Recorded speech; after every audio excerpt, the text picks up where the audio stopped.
Well, howdy, welcome to Math 153, Elementary Statistics. I am Lance Curtis. This is the lecture for sections 4.1 to 4.3. Here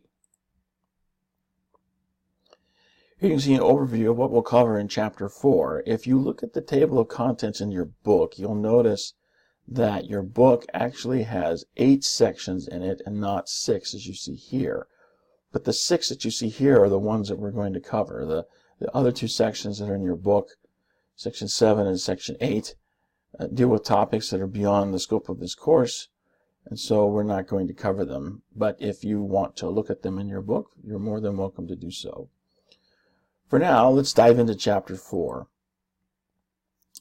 We've already learned the necessity of sound sampling methods. We learned about that back in Chapter 1, touched again and again in Chapter 2, where we also learned about common data characteristic measurements, such as the mean, the standard deviation.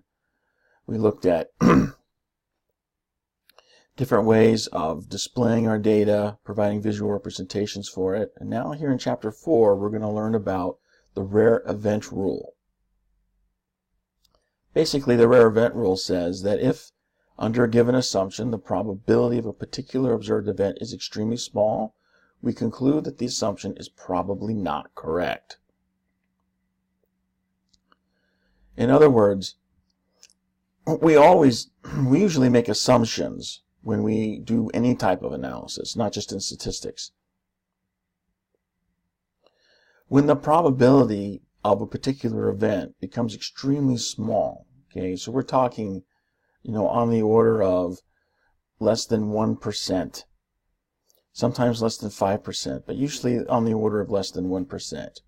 So we're going to conclude that the assumption that's governing our analysis is probably not correct, because something with that probability of occurrence that's so extremely small is next to it's practically impossible. So we're going to say the assumption that guided us is probably not correct. We use this rare event rule in inferential statistics, and we'll learn about that later on. Right now, what we want to cover are some basic concepts of probability, which we find in Section 2 of Chapter 4.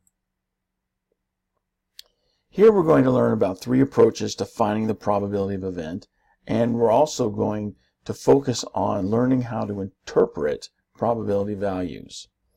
I've said before, anyone can punch the buttons on a software program and spit out a number, but knowing what that number means, how to put it back in context, the same context from which you got your data, that is a key ability, and it's one of the abilities that we want to try to garner within you in your study of statistics. First, let's start with some definitions. We define an event as any collection of results or outcomes of a procedure.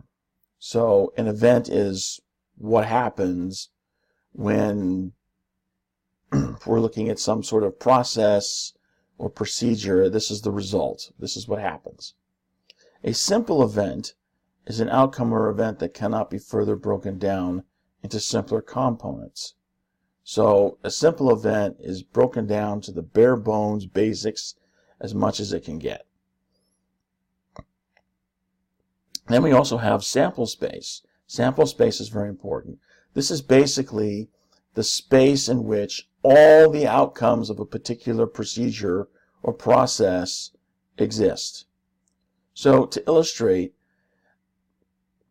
if you observe the table at the bottom of the slide, we have a couple of procedures, a single birth and 3 births. An example of an event for a single birth would be 1 girl, because person is born, either a boy or a girl, so an example event would be 1 girl. That's a simple event because you can't break that down any further. The sample space for the single birth, you're either going to get a boy or a girl. So you have those 2 possibilities, and that's it. On the other hand, if we look at the procedure for 3 births, an example of an event could be, well, of the 3 births, 2 could be boys and 1 could be a girl. we could put that in any order we want. So it could be the first two are boys and the last one's a girl. The first one's a boy, the next one's a girl, and the last one's a boy. Or the first one's a girl, and then the last two are boys. In this case, all of those are simple events because you can't break that down any further. I mean, each birth is either a boy or a girl. So each of these events are simple events. The sample space, you see here in the bottom of the table, all three could be boys. The first two could be boys and a girl. Or you could have boy, girl, boy, girl, girl, boy, boy, so on and so forth. So we see that there are 8 possibilities within this sample space. It's often important to know what's in the sample space and how many possibilities there are in the sample space because we use this in calculating probabilities. So getting comfortable with this idea of sample space is very important. Of course, mathematics is a language, and we have ways of describing in written form everything that we have in mathematics. So probability is no different. We use the capital letter P to denote probability, and then we're going to use capital letters starting at the beginning of the alphabet. A, B, C, D, E, however many events we have, to represent specific events. So P of A denotes the probability of event A occurring, whereas P of B denotes the probability of event B occurring. Then there's P of A plus B, which denotes the probability that both event A and event B occur at the same time. Along with notation, we have different approaches to calculating probability. One approach is a relative frequency approximation. So in this approach, what we're going to do is we're going to conduct or observe a procedure, and then we basically count how many times event A occurs, and then divide it by the number of events in our sample space. So here's a mathematical representation of that description. Probability that A occurs is the number of times A occurred divided by the number of times the procedure was repeated. The classical approach to calculating probability assumes that we have equally likely outcomes, and if that holds true, and we assume that a given procedure has n different simple events, then event A occurs in s of n ways, according to this equation that you see here on the screen. So the probability that an event occurs is the number of ways that A can occur divided by the number of different simple events, or again the size of our sample space. Notice how these approaches are very similar to each other, but the relative frequency approximation is essentially looking to what has happened in the past, and the classical approach to probability is we're thinking about the future, what could happen, what can happen. Typically we'll run simulations with the classical approach, and we'll get to simulations here in a moment. But as far as pure calculation is concerned, the calculations for these two approaches are very similar to each other. Of course, there's a third approach, subjective probabilities, which is basically making an estimate using knowledge that we have of relevant circumstances. So this is like saying, well, I think that about 30% of the people in my community are obese. I'm not basing that number on any sort of survey that I've conducted. I haven't collected any data. I'm just, using my knowledge of, what I see around me when I go out and about. That's subjective. It's based on impressions, perception, feelings, and for this reason, it's very subjective. It's not based in data. It's very important when you're dealing with probability to know, are you dealing with a subjective probability? If you are, you may want to use caution in using such a probability in your analysis and applying the conclusions from that analysis, because it's not based in actual data. You want your analysis to be based in actual data. So be cautious of subjective probabilities. Let's perform a calculation to exemplify how to work with the probabilities on a very basic level. So suppose that 3 children will be born on the same day. So we have 3 events, 3 births. That's our procedure. What is the probability that all 3 children will have the same gender? Okay, well, one of the first things we want to do when looking at calculating probabilities is we want to look at our sample space. So what's actually possible from this procedure? How could this play out? Well, as we saw before, we have these 8 possibilities. Okay, these 8 possibilities form our sample space. Next, we assume that having a boy or a girl each birth is equally likely. This is important, okay, because it controls the way in which we perform the calculation. The way that we perform the calculation is possible because of this assumption. It shapes the way that we make the calculation. Essentially, what we're going to do is count the possibilities that match our event and then divide by the total number of possibilities. So event A is having 3 children of the same gender. Okay, then we go back to our equation for calculating probability. Number of ways that A can occur divided by the number of different simple events, the size of our sample space. So there are 2 ways that A can occur. We can either have all boys or we can have all girls. So 2 goes on the top of our fraction. And on the bottom of our fraction is 8, because there are 8 different possibilities within our sample space. 2 over 8 gives us 25%. So that is the probability that we'll have all 3 children with the same gender, 25%. Probabilities have certain properties, and one of them is that they can be expressed in 3 ways. First, we can express them as a fraction. We can express them as a decimal number between 0 and 1, or we can express them as a percentage. Now, for some reason, pure statisticians frown on expressing probability as percentages. I am not a pure statistician. I am an engineer, and so I value what is practical. And for many applications, expressing probabilities as percentages is practical. So I don't have the aversion to percentages when it comes to expressing probabilities that pure statisticians have. Keep in mind, however, that your homework assignments, your quizzes, all that stuff was produced by a pure statistician. So keep that in mind when you're putting your answers in on those graded assignments.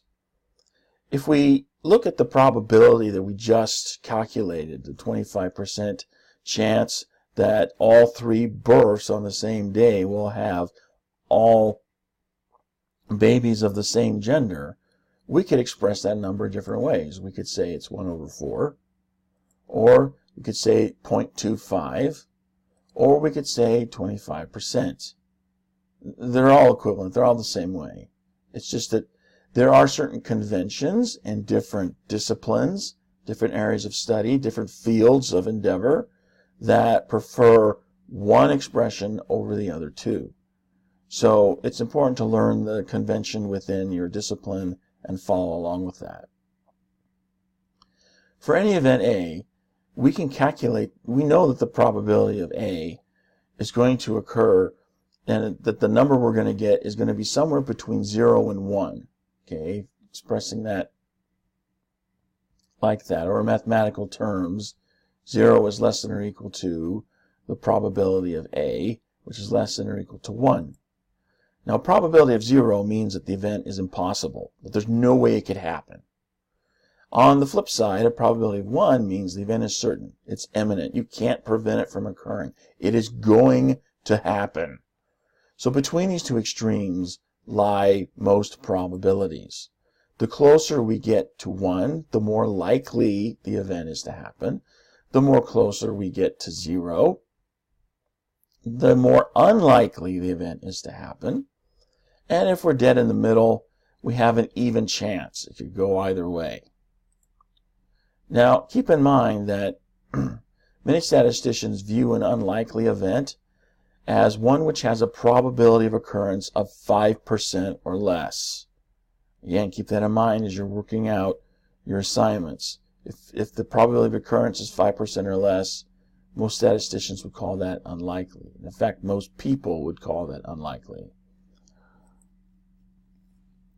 I mentioned before simulations. Simulations are basically a process or procedure that behaves in the same way as the actual procedure. So we get similar results without having to go through the procedure itself. This is very useful in many fields of endeavor. As an engineer, I'm very familiar with simulations. There are many times when a computer model was much easier and less time-consuming, less costly to produce than the actual operating machinery itself. Okay? So simulations could provide us with valuable information without us having to go through all the expense of doing something for real.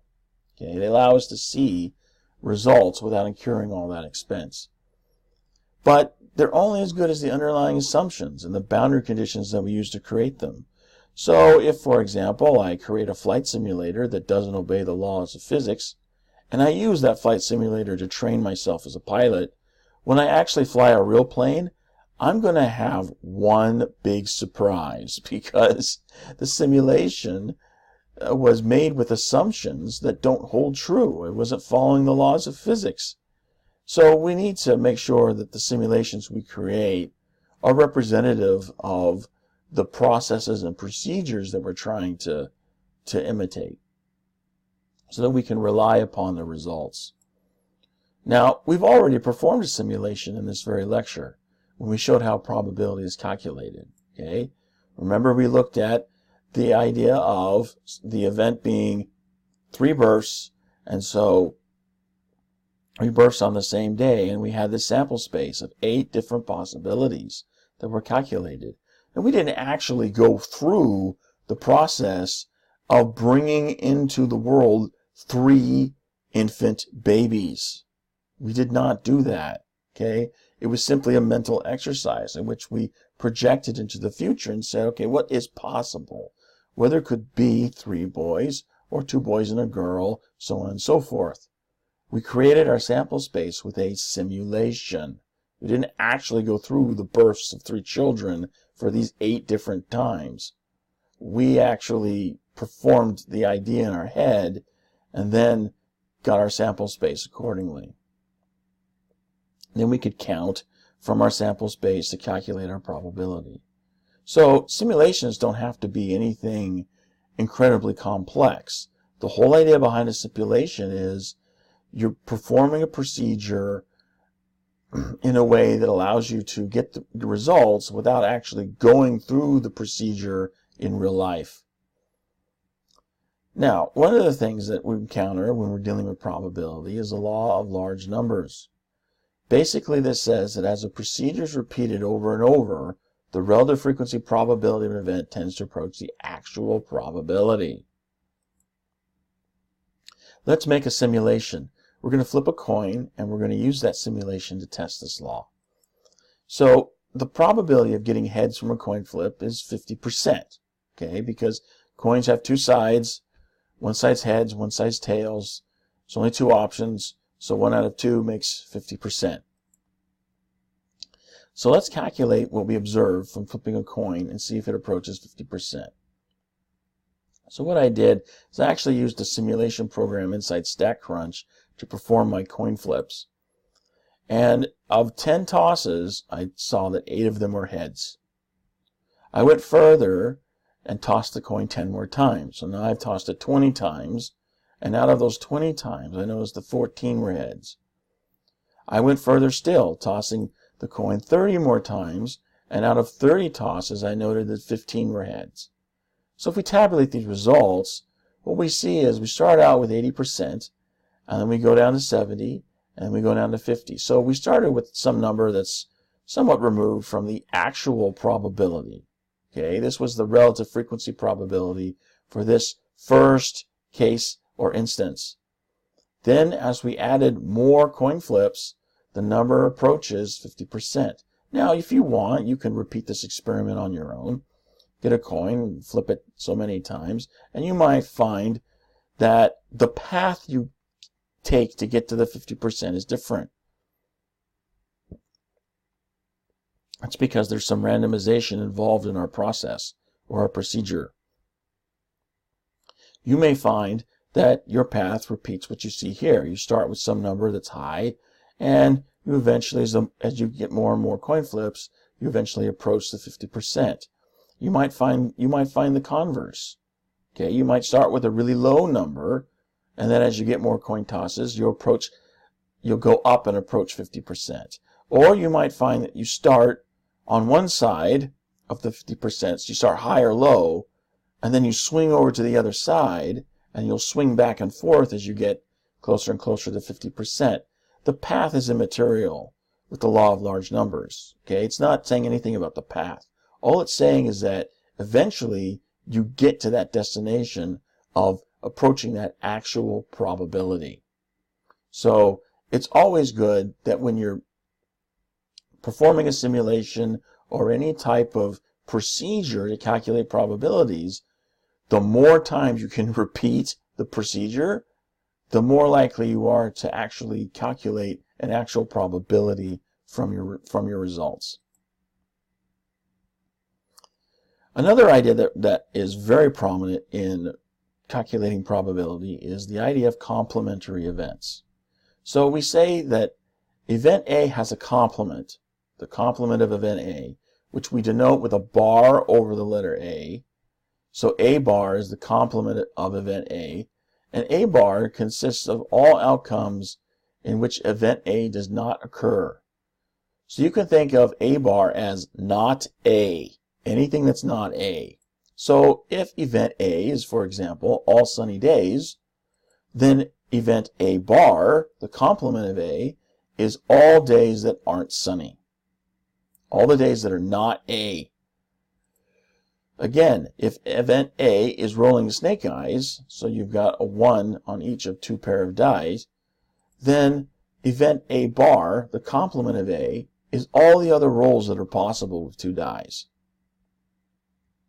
So here you see all the other events that are possible. Okay, anything that you can roll other than 2 1s is A. So the complement is simply not whatever event it is. So if you're looking for the complement of A, then the complement of A is anything not A. We can use this idea, this concept, to calculate probabilities. Here's an example. Suppose we survey 2,234 adults in the United States and find that 202 of them are smokers.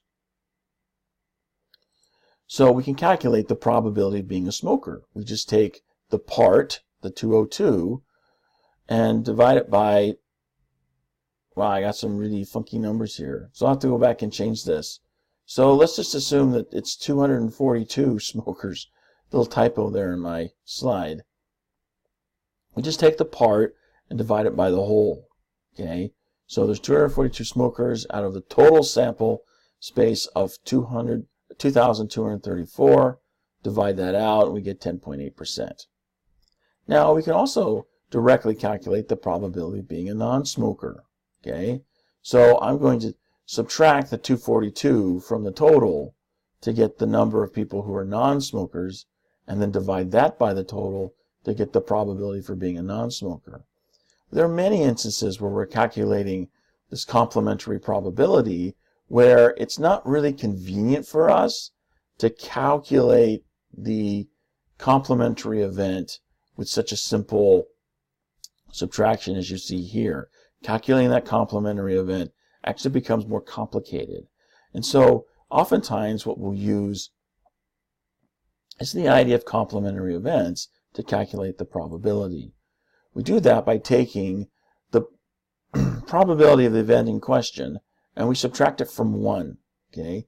Because 1 represents 100%. So 100% is everything. So if we take everything and we subtract out the smokers, then we get everything that's not a smoker. Or in other words, the sample size for the non-smokers. And notice how we reach the same number, okay, by subtracting the probability of the complementary event from 1. Okay, that gives us our complementary probability. Note the convention that's used when reporting probabilities in decimal form. We're using 3 decimal places. Okay. Also notice that when you're reporting in percentages, you report them out to 1 decimal place. This is a typical convention that's widely adopted. So it's a good idea to get in the habit of reporting percentages in this manner. Also keep in mind that an event has an unusually low or high number of outcomes if that number is far less or greater than expected. So 40 years ago, the probability of having a smoker in the population of 10.8% would be considered unusually low because smoking was much more prevalent. Today, 10.8% doesn't seem all that high because there are far fewer people who are smoking today than there was 40 years ago. We can also use complementary events to define odds. Now, usually we're going to express odds in the form of a ratio. So keep in mind, the way that we define odds against and in favor are very important. Very similar, but the order in which we place these elements is extremely important. So we say that the actual odds against event A occurring are the ratio, the probability of not A, or A bar, divided by the probability of A. Usually we'll express this in ratio form, A to B, where A and B are integers having no common factors. So it's like you're making a fraction and you're reducing it to the lowest common terms. Actual odds in favor of event A is just the reciprocal of the actual odds against event A. So actual odds in favor of A, we're going to put the probability of A on the top of our fraction, the probability of not A on the bottom. Okay, so the way that you can remember this, and something that's worked for me, is you look at what's on top. Okay, if it's against, then it's not. So you want to put not A on top. If it's in favor, then you want yes to A. So then A goes on top. Now, in addition to odds that are actual against or in favor, we also have payoff odds, okay, against an event A occurring. So when they're asking people to place their bet, these are the payoff odds. This is how you deal with the payoff odds. You basically express it as a ratio of net profit to the amount bet. Okay, so net profit is actually what you're going to make based on the bet, and then the amount bet is on the flip side of your ratio. Let's look at an example for calculating odds. Suppose that your probability of winning is 1 out of 38 and the payoff odds are given by the casino at 35 to 1 if you bet $5 on number 22 on the roulette wheel. Okay, so we've got all the information that we need to calculate our probability of winning. Okay, what are the actual outcomes? Oh wow, there's another typo there. I gotta get these typos out of the slide. So the outcome we're looking for is 22, like we see in the picture. So the probability of 22 is 1 out of 38. There are 38 different numbers on the roulette wheel. We're only looking for one of them. Okay, so we're looking for one event out of a sample space of 38. So 1 out of 38 is our probability. Probability of not 22.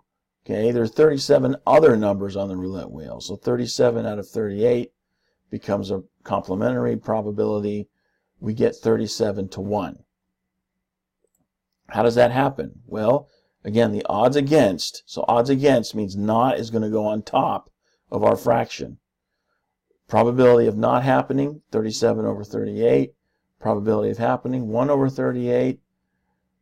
38's cancel, leaving you 37 over 1, which gives us the ratio of 37 to 1.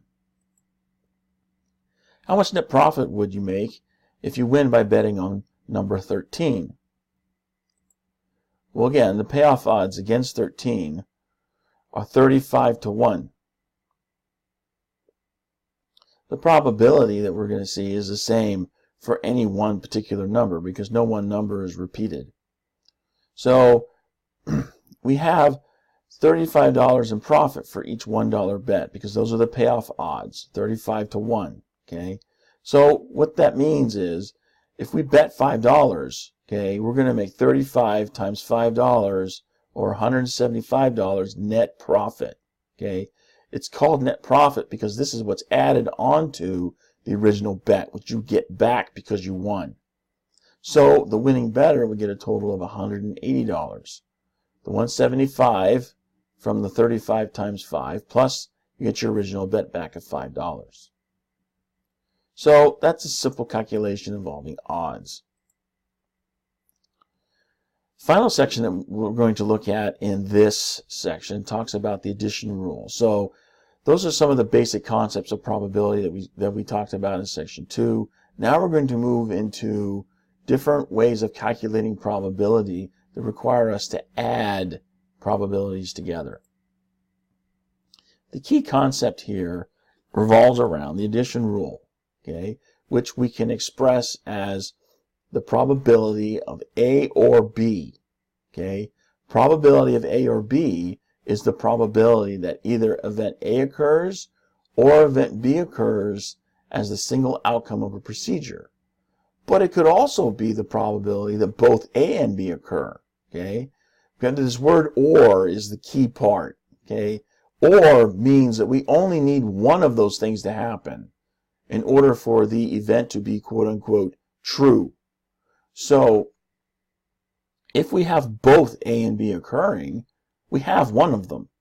And that's all we need for the or statement to be true. So we could have event A occur, we could have event B occur, we could have event A and B occur together. All three of those scenarios satisfy the probability of A or B. This introduces the idea of what's called compound events. Okay, compound events are basically any events that combine two or more simple events.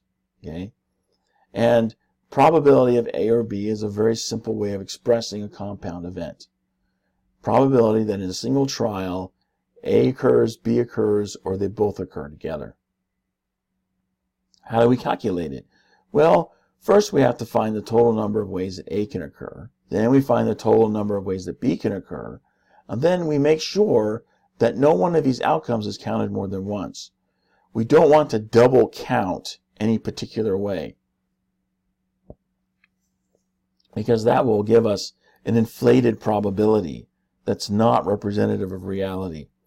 So we have to make sure that when we're counting, we avoid double counting. There are basically two addition rules when you're calculating probability from compound events. There's the formal addition rule, which you see at the top of the slide. So the probability of A or B is equal to the probability of A plus the probability of B, and then we subtract out the probability of A and B. Okay? Why do we subtract out the probability of A and B? This is the part that allows us to avoid double counting. Okay?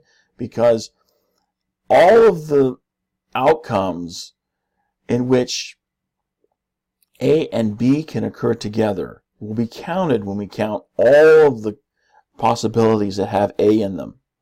And they'll be counted again when we have all the possibilities that have B in them. So in order to avoid the double counting, we have to subtract one of those spaces so we don't get the double counting effect. Okay? Now, the other addition rule is called the intuitive addition rule. And basically, you're taking the ways that A can occur, the way that B's can occur, you're adding them up together and dividing them by the total outcomes. But you're making sure that you count these ways so that you avoid double counting. Okay? Again, if you double count, you're going to inflate your probability and get something that's higher than what it actually is. Venn diagrams are visual representations of events within a sample space. Venn diagrams can help us to understand this concept of avoiding the double counting. Okay? So if we have events A and B overlapping, they are said to intersect. Here we have a Venn diagram where all the space within this circle is A. So A occurs within this circle here. B occurs within this circle right next to it. So all of this space is B. Then the space in the middle, where the two circles overlap, this space is A plus B. Okay? This intersection region is why you have to avoid double counting when using the addition rule. Because remember how we calculate it. We take the probability of A. So now we're going to have all of this space in here. We're counting all this space in here. We're going to add it to all of the space within here. Okay? You can see that when we add those two together, this space that's overlapping gets counted twice. So in order to avoid the double counting, we have to take this space of overlap and subtract it from the sum. That's why we have that part in our equation for the addition rule. Now, if events A and B do not overlap, they are said to be disjoint. Okay? Disjoint events are also called mutually exclusive, okay? Because A excludes B and B excludes A, okay? They are mutually exclusive of each other. The term that statisticians like, though, is disjoint, okay? So disjoint events cannot occur at the same time. We see that here with this Venn diagram at the bottom of the screen. They can't occur at the same time. There's no overlap. The overlap region for intersecting circles on your Venn diagram, okay, the intersection region is where both events occur together. Here there is no overlap. Therefore, they cannot occur at the same time. This is an important property of complementary events. Okay? If an event has a complement, they cannot occur at the same time. So if B is the complement of A, then they can't occur at the same time. Okay? By definition, the complement of A is everything that is not A. So you're looking at everything outside the circle A. That is the definition of complement. Therefore, there is no overlap between what is and what it isn't. Therefore, complements cannot occur at the same time as their complement. So final rules to keep in mind as we go through complementary probabilities. So if we have event A, okay, defined by this space with the green circle, everything not A is going to be everything outside of it. And everything not A is the complement of A. If we add those two together, we get 1, which is the entire sample space. Okay? 100%. Everything's right here. Okay? We can rearrange this equation and say that, well, we can calculate the complement by just taking 1 and subtracting everything that's A from it.